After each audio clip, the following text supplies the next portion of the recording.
This story happened like 10 years ago. I grew up in a smallish house.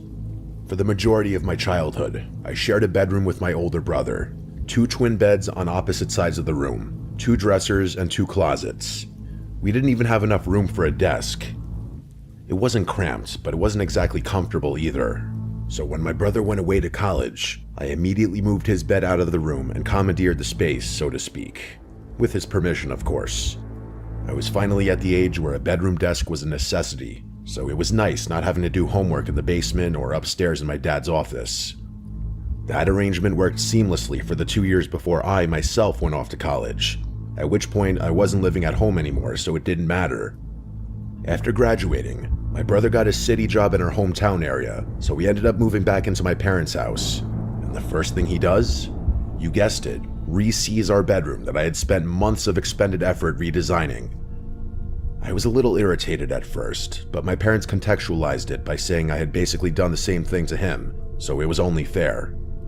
I couldn't argue with that, so I just accepted it.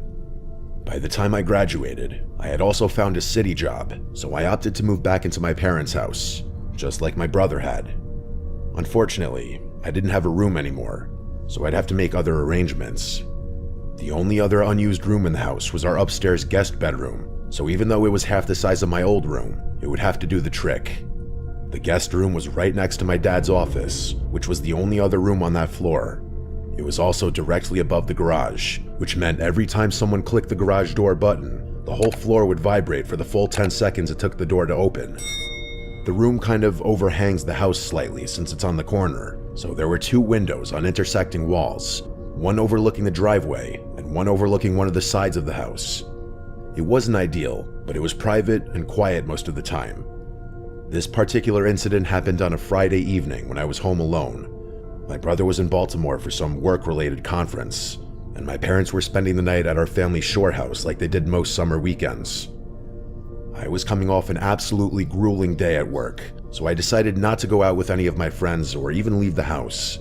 I just wanted to order some food and call it an early night. It was around 11:30, and I was lying in bed reading a book, trying to unwind from the day. The house was completely quiet, which was kind of nice since it's usually pretty chaotic when everyone's home. That's when I heard the unmistakable sound of the garage door starting to rise, followed by that all too familiar vibrating of the floor that I'd gotten used to over the past few months. It took a few seconds for it to really hit me. None of my family members should have been home. My parents had specifically said that they were staying at the shore house until Sunday night, and my brother wasn't supposed to be back until Saturday afternoon. It took several seconds for that realization to fully sink in, but when it did, my heart started racing. I immediately jumped out of bed and looked out the window toward the driveway, but it was too dark to make out anything clearly. I could see that the garage door was open, but I couldn't tell if there was a car inside or who might have opened it. Without another thought, I rummaged through the closet until I found one of the baseball bats my parents had thrown in there from my younger days. As I was quietly walking down the stairs, I tried convincing myself that there was a logical explanation for the garage door opening. Maybe my parents had forgotten something and driven back. Maybe my brother's plans changed. Hell, maybe the door had glitched and opened on its own. When I got to the bottom of the stairs, right before turning the corner toward the main part of the house, I could hear faint voices. The voices were definitely coming from the other side of the house, where all the bedrooms were. They were too quiet for me to make out what they were saying, but I could tell that there were at least 2 people talking. That's when I knew for certain that someone had broken into our house. I pulled out my phone and dialed 911, whispering my address and telling the operator that my house was currently being burglarized. I left the call live and put the phone back in my pocket like they tell you to. The operator told me to stay put and not to announce my presence, but I felt this overwhelming urge to defend my house. It was like I was being compelled by some invisible force to do something rather than just hide and wait. So against the operator's instruction, I decided that's exactly what I was going to do. I crept down the hallway toward the voices, clutching the baseball bat as tightly as I could. As I got closer to my parents' bedroom, I could hear the sounds of drawers being opened and things being moved around. They were clearly searching for something valuable. I took a deep breath, knowing that what I was about to do was probably stupid, but unable to stop myself. I started yelling as loudly as I could to catch them off guard, then charged into the room with the baseball bat raised above my head. There were two men rummaging through my mother's closet, and they both yelled out in shock when I burst through the door. I could tell they hadn't expected anyone to be home, let alone someone willing to fight back. That gave me confidence, despite the fact that I was outnumbered and they could have easily had weapons of their own. I swung the bat at the closer of the two men, connecting with his leg. He cursed and hobbled a few steps before falling over. I turned to the other one, but before I could get a clean swing at him, he dropped his shoulder and tackled me before I could react. The two of us hit the ground hard, and I immediately realized that this guy was significantly larger and stronger than me. He wrestled the bat out of my hands without much effort, then got his hands around my throat and started choking me. I was fighting for my life, clawing at his hands and trying to get him off of me, when I saw the first guy crawling towards us. He had something in his hand that looked like a knife, and in that moment, I realized I'd made a grave mistake by trying to play hero, a mistake that was going to cost me my life. I genuinely thought those might be the final moments of my life. I started accepting that I was going to die in my parents' bedroom, and all I could think about was how devastated my mom would be when she found out. But then, in the background, I heard the faint sound of police sirens approaching. The last thing I remember is the second guy picking up my baseball bat and swinging it at my head. Everything went black after that. When I woke up, someone was shaking me gently. I opened my eyes to see a police officer kneeling beside me, asking if I was okay. I was dazed and confused, and it took me several seconds to remember what had happened. I looked around the room and saw that the door connecting my parents' bedroom to the backyard was wide open. The intruders had clearly knocked me out and fled through the back when they heard the sirens. The officer told me to stay put and not to move too much in case I was concussed or had other injuries. I had a raging headache, but I was conscious and coherent, which seemed like a good sign. Once the paramedics confirmed that I was okay, I refused to go to the hospital despite their recommendations. I gave the officers a detailed account of what happened. They told me they were currently searching the neighborhood for suspects, but by the time they'd arrived, the men were already long gone. After the police finished their investigation and took some photos of the scene, I called my parents and brother to let them know what had happened.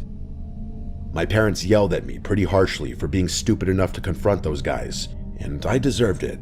Had I just done the smart thing and hid, there's a good chance the police would have been able to apprehend the perps. The men were never found, despite the police canvassing the neighborhood and following up on a few leads. My parents installed a comprehensive security system the moment they got back from the shore house, complete with cameras, motion sensors, lights, the whole nine. The days after the break-in, something kept bothering me about the whole situation. All the doors to my house were locked that night, and the only way to open the garage door was through a little button in my car that my dad had programmed to be a wireless switch. There was no way anyone would just stumble upon it. Whoever had broken in that night had known me or my family well enough to know where that button was. Up until that moment, I never locked my car when it was in the driveway either, so that's something the culprits would have had to know as well. Even more concerning was the timing. They somehow knew that my parents would be away for the weekend, that my brother was out of town. I don't live in that house anymore, but my parents were never able to determine who had broken in. It was actually something that made my dad really paranoid for a long time, since he too thought that whoever had broken in was close to the family in some way. I'm not going to go as far as to say that night changed me forever or anything cliche like that, but I will say one thing. Life before and after you've accepted you're going to die are two very different things. I can still remember that feeling of thinking it was the end for me. It just felt so dissociating. Nothing can replicate that feeling.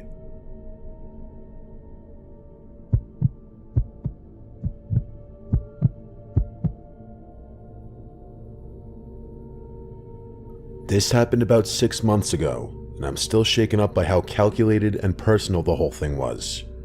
I had recently moved back to my hometown to help care for my aging mother, who lives about 20 minutes away from me.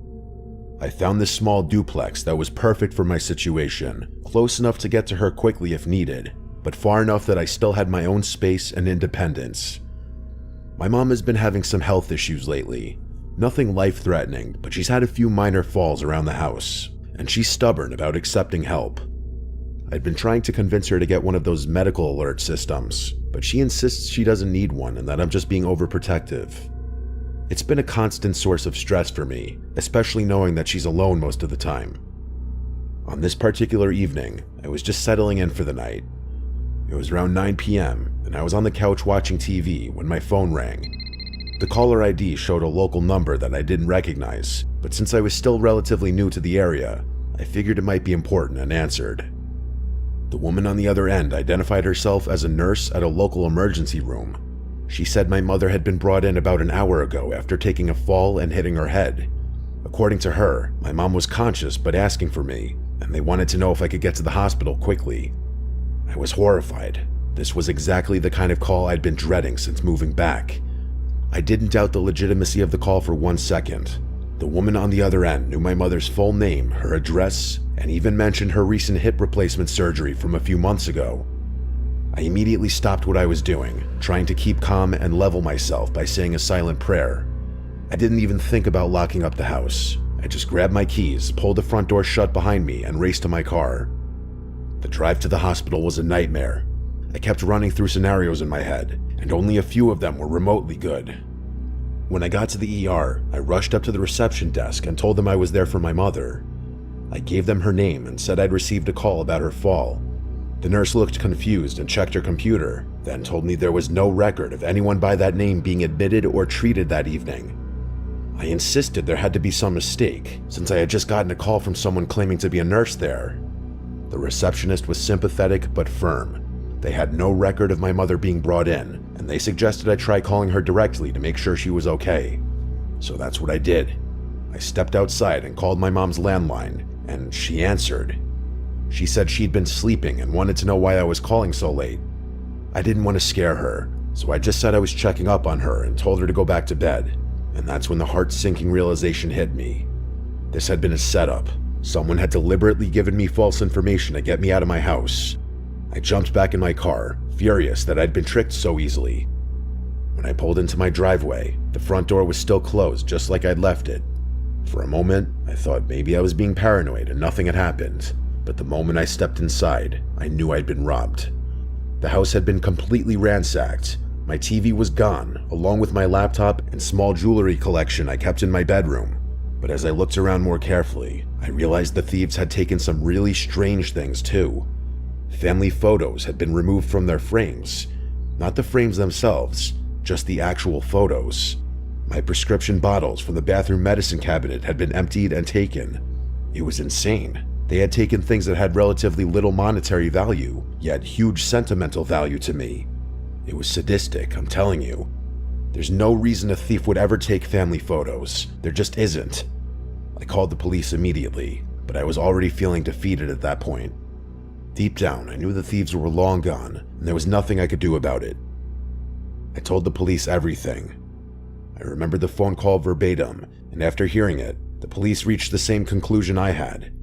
Whoever had been on the other end had known things about my mother and I that no stranger could possibly know.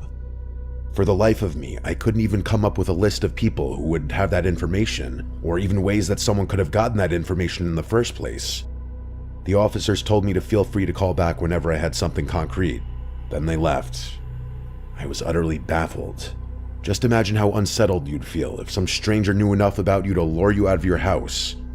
The theft itself was bad enough, but the fact that they targeted family photos and medical information suggested it wasn't just about quick cash. I couldn't shake the feeling that they were planning something longer term, possibly identity theft or some other scheme that required personal documentation. But over the next few weeks, nothing else happened.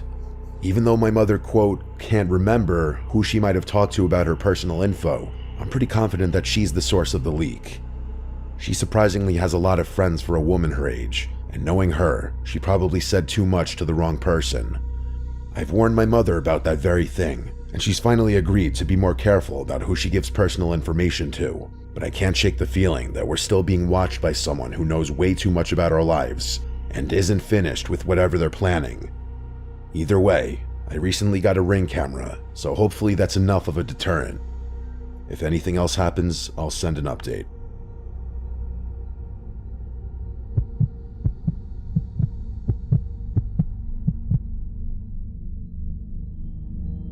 I'm a single guy in my early 30s, and I've been living alone in this rented house for over a year now.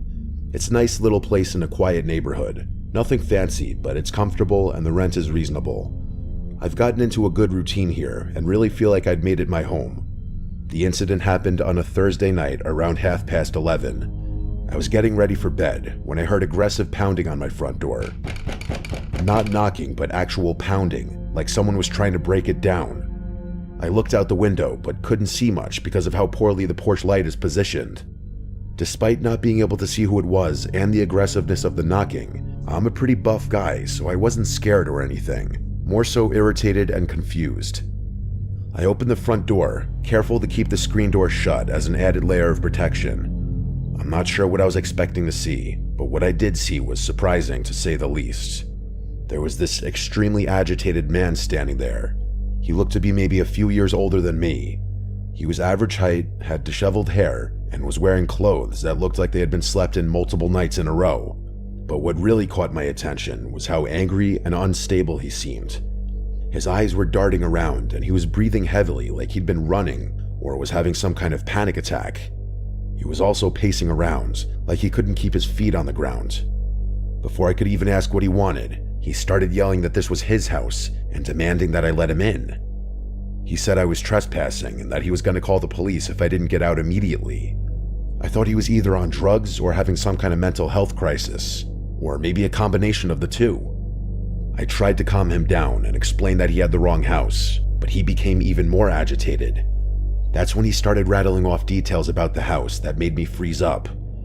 I don't even remember everything he said, but he knew several things about the house that you couldn't observe from outside it, details that only someone who had actually lived there would know.